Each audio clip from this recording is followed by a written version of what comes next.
बिस्मिल्लाहिर्रहमानिर्रहीम। अस्सलामु अलैकुम वरहमतुल्लाहि वबरकातुहू।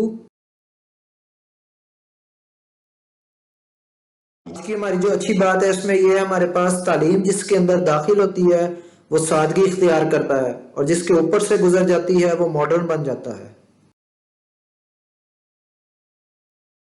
चैप्टर नंबर 3 है हमारे पास आज है लॉगरिथम का।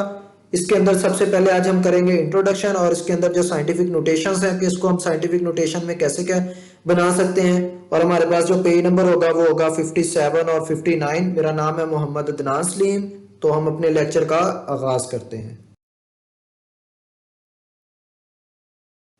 तो सबसे पहले हमारे पास है इंट्रोडक्शन है कि हमारे पास मोहम्मद मूसा अबू मोहम्मद मूसा अल ख्वारिज़मी था, जो बंदा सबसे पहले इसने लॉगरिथम के टेबल के बारे में बताया था। और ये बंदा पैदा हुआ था 780 में और इसकी जो डेथ हुई थी वो 850 था। और इसने बहुत ज़्यादा काम किया था। ये एक मैथमेटिशियन था, एस्ट्रोनॉमी में इसने काम किया है। और ये as an a head of library रहा है किसके अंदर, हाउस ऑफ विजडम में इन बगदाद। ये इसके बारे में थोड़ा सा इंट्रोडक्शन था। और ये एक मुस्लिम साइंटिस्ट था। ये उसकी पिक्चर है, ये मूसा मोहम्मद अल ख्वारिज़मी की। और इसको फादर ऑफ कहते हैं अलजबरा। उसके बाद जो नेक्स्ट था वो हमारे पास था जॉन नेपियर। ये 17th सेंचुरी में जॉन नेपियर है, इसने इसके काम को लॉगरिथम को बढ़ाया था। किसके काम को, मोहम्मद मूसा अल ख्वारिज़मी को। और इसने एक प्रिपेयर किया था टेबल ऑफ लॉगरिथम, जो हम इस चैप्टर के अंदर सबसे आगे डिटेल में पढ़ेंगे कि उसने इसको लॉगरिथम के टेबल को यूज किया था। और इसके लिए उसने सबसे पहले बेस ई यूज की थी। आप याद रखेंगे इस चैप्टर के अंदर दो ही बेस यूज होंगी, एक बेस ई यूज होगी और एक बेस 10 होगी। वो अगला एक साइंटिस्ट था, उसने बेस 10 के लिए यूज किया था। तो ये इसने बेस ई के लिए हमारे पास क्या किया था, एक लॉगरिथम टेबल प्रिपेयर किया था। और ये कहां से बिलोंग करता था, स्कॉटलैंड से। और ये इसकी पिक्चर है जॉन नेपियर की। नेक्स्ट जो हमारे पास है, जो इसके आगे काम, जॉन नेपियर के काम को किसने आगे किया था, हेनरी बर्गेस ने। और ये हमारे पास एक साइंटिस्ट था जो हमारे पास पैदा हुआ था 1561 से और ये फौत हुआ था 1630 में। और ये इंग्लिश मैथमेटिशियन था। और इसने लॉगरिथम को जो जॉन नेपियर का था उसको कॉमन बेस, अब बात याद रखना कि जॉन नेपियर का कौन सा था, बेस ई वाला। और इसने जो बेस यूज किया था उसने किसमें किया था, बेस 10 के अंदर। इसलिए इसको, इसके जो लॉगरिथम का टेबल है इसको हम ये भी कह सकते हैं कि ये बर्गियन लॉगरिथम है।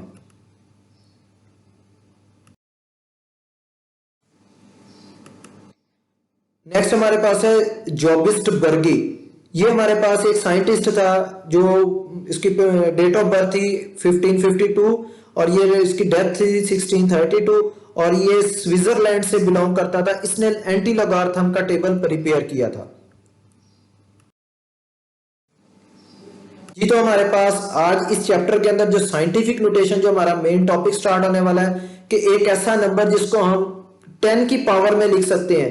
आपने याद रखना है ये नोटेशन बहुत ज्यादा इंपॉर्टेंट है। इसका मतलब है इसके अंदर 1 इंक्लूड होगा, 0 नहीं आएगा। 1 इसके अंदर आएगा और 10 से लेस होगा, मतलब 9 तक नंबर्स आ सकते हैं। इसके अंदर 10 नंबर नहीं आएगा।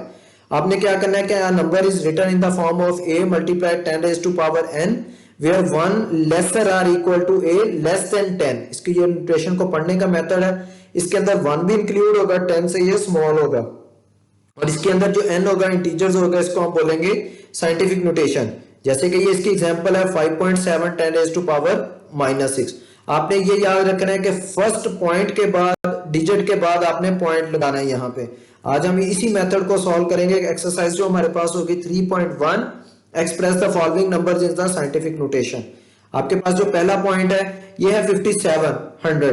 आपने सबसे पहले देखना है कि ये जितने जीरो आ रहे हैं इसको 10 raised to power में कन्वर्ट कर देना। अब 10 raised to power, ये 2 जीरो आ रहे हैं तो ये 10 raised to power 2। अगर 3 आ रहे होंगे तो 10 raised to power 3। अगर 4 आ रहे होंगे तो 10 raised to power 4। अगर 1 आ रहा है तो 10 raised to power 1। उसके बाद आपने फर्स्ट नॉन डिजिट, जीरो के अलावा जो पहला नंबर आ रहा है उसके बाद आपने यहां पे पॉइंट लगाना है। अब आपने यहां पे पॉइंट लगा दिया। अब पॉइंट के बाद आपने नंबर चेक करने कितने आ रहे हैं। पॉइंट के बाद ये एक नंबर आ रहा है तो आपने 10 raised to power जो ये वाला 2 लिखा था इसमें आपने 1 प्लस कर देना है। तो ये आंसर आ जाएगा हमारे पास 3। सिंपल साइंटिफिक नोटेशन में ये आपके पास कन्वर्ट हो गया। दोबारा देख रहे हैं आपके पास ये 00 कितने आ रहे हैं, आपने सबसे पहले इसको 10 रेज़ टू पावर में कन्वर्ट कर दिया। ये पहला स्टेप आपने कर लिया। अब पहले डिजिट के बाद अपने पहले नॉन जीरो डिजिट, जीरो के अलावा जितने भी डिजिट होंगे उसके बाद आपने एक पॉइंट लगाना है। अब जब पॉइंट लगाया, पॉइंट के बाद कितने डिजिट आ रहे हैं 1, तो 10 रेज़ टू पावर उतने आपने प्लस कर देने। अगर यहाँ पे 10 आते तो डिजिट यहाँ पे 10 प्लस कर देना था। ये पॉइंट क्लियर हो गया। अब ये देखें इसमें कितने जीरोस आ रहे हैं 3 और 2 5, तो ये 10 रेज़ टू पावर 5 में कन्वर्ट हो गया। अब 4 8 9, सेकंड स्टेप क्या करना था, आपने 4 के बाद पॉइंट लगाना है। 4 के बाद ये पॉइंट कैलकुलेट हो गया। अब पॉइंट के बाद कितने डिजिट आ रहे हैं 1 2, तो 10 रेज़ टू पावर जो हमारे पास 5 आ रहा है तो उसमें आपने कितने प्लस कर दिए 2, तो 10 रेज़ टू पावर 7। अब जो हमारे पास इसका थर्ड पॉइंट है, अब इसके अंदर देखें ये कितने जीरोस आ रहे हैं 3 और 3 6 0, तो ये 10 रेज़ टू पावर 6। अब पॉइंट के बाद कितने डिजिट आ रहे हैं 1, तो 10 रेज़ टू पावर प्लस 1, तो आंसर कितना आ जाएगा 7। अब ये हमारे पास आ रहा है 416.9। आपने सबसे पहले ये देखना है कि पहले डिजिट के बाद पॉइंट आना चाहिए। अब पहले डिजिट के बाद तो ये पॉइंट था नहीं, अब ये वाला पॉइंट आप सबसे पहले खत्म करोगे तो ये आ जाएगा नीचे 10। अब ये 10 नीचे माइनस के ऊपर प्लस के ऊपर जाके ये किस चीज का आएगा, शाबाश माइनस का। ये इसमें पॉइंट आपने याद रखना है, जो पावर नीचे माइनस की होगी वो ऊपर जाके प्लस की हो जाएगी, और अगर नीचे वो प्लस की ऊपर जाके वो किस चीज की हो जाएगी, माइनस की। अब आपने क्या करना है, इस 4 के बाद पॉइंट लगाना है। 4 के बाद हमने अगला स्टेप कर दिया, ये पॉइंट लगा दिया। अब पॉइंट के बाद कितने डिजिट आ रहे हैं 1 6 9 3 डिजिट, तो आपने प्लस कर देने हैं। ये नहीं करना कि माइनस आ रहा है तो ऊपर आपने माइनस कर देना, आपने हमेशा वो प्लस वाले ही नंबर लिखने हैं। तो +3 ये वाला -1, तो आंसर कितना आ जाएगा हमारे पास 4.16 10 रेज़ टू पावर 2। अब ये देखें ये हमारे पास आ रहा है 0.1 2 3 4 5 6 7 8 9 जीरो आ रहे हैं, और उसके आगे ये भी पॉइंट आ रहा है। तो 9 और 3 ये हमारे पास 10 रेज़ टू पावर -11 कन्वर्ट हो जाएगा, क्योंकि ये 10 रेज़ टू पावर 11 है, नीचे प्लस का, ऊपर जाके किस चीज का होगा, माइनस का। अब आपने सबसे पहले फर्स्ट नॉन डिजिट के बाद पॉइंट लगाना है। हमेशा आपने याद रखना है पहले नॉन डिजिट के बाद, जीरो डिजिट के बाद, जीरो के अलावा जो भी डिजिट आएगा उसके बाद आपने पॉइंट लगाना है। अब इस 3 के बाद पॉइंट लगाएंगे तो ये 10 रेज़ टू पावर -11, तो यहाँ पे कितना आ रहा है पॉइंट, पॉइंट के बाद 2 डिजिट आ रहे हैं तो यहाँ पे +2 हो जाएगा, तो आंसर आ जाएगा हमारे पास -9। आपने इसके अंदर, इन क्वेश्चंस के अंदर आपने ये याद रखना है कि पॉइंट अगर 0 से पहले भी आ रहे हैं तो ये नेगेटिव में आएंगे, और अगर ये पॉइंट वैसे डायरेक्ट आ रहे हैं तो वो प्लस में आएंगे, जैसे हमने लास्ट वाले क्वेश्चंस में किया था।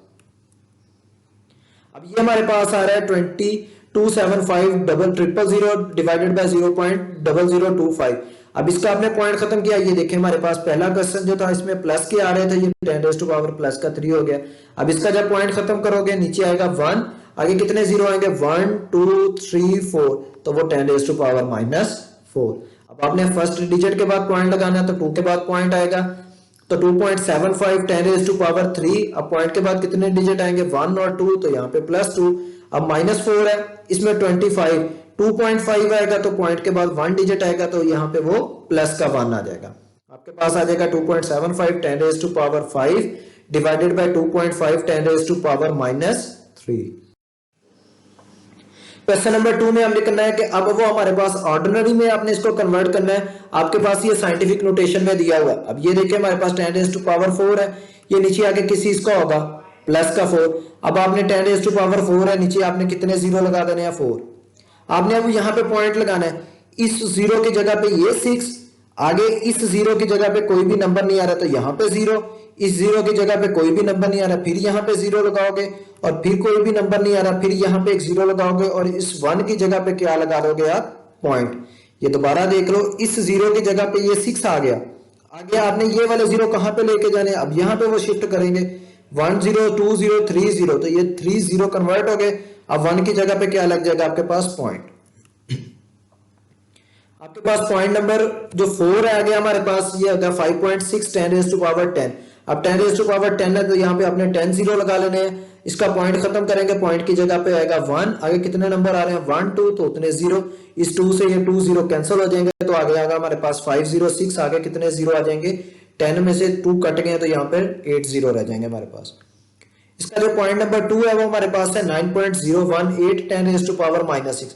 अब ये नीचे आके 10 रेज टू पावर -6 किस चीज का हो जाएगा, प्लस का 6। अब इसका आपने पॉइंट खत्म किया, पॉइंट की जगह पे आ गया 1, आगे कितने नंबर आ रहे हैं 1 2 3, उतने ही इसके साथ क्या आ जाएंगे 0। 6 ये है 3 है, तो टोटल कितने हमारे पास हो जाएंगे 9 0। अब इस जीरो की जगह पे आपके पास आ गया ये 8, इस जीरो की जगह पे आ गया ये 1, इस जीरो की जगह पे आ गया ये 0, और इस जीरो की जगह पे आ गया ये 9। ये हमारे पास 4 डिजिट कैलकुलेट हो गए। अब पीछे कितने रह जाएंगे 1 2 3 4 5, तो ये आपके पास जीरो आ जाएंगे 1 2 3 4 और 5, और इस 1 की जगह पे क्या आपके पास लग जाएगा पॉइंट। इसके साथ ही इसका जो थर्ड पॉइंट है वो हमारे पास है 7.5868 10 रेज टू पावर 8। अब ये हमारे पास आ रहा है, इसका जब आपने पॉइंट खत्म किया तो ये हमारे पास आ जाएगा 1000, और यहाँ पे कितना आ जाएगा 10 रेज टू पावर 8। इस 3 जीरो से हमारे पास 3 जीरो कैंसिल हो जाएंगे, तो आंसर हमारे पास आ जाएगा 7865। आगे कितने जीरो आ जाएंगे 5। ये बहुत एक आसान और बहुत इंपॉर्टेंट शॉर्ट क्वेश्चन का टॉपिक है।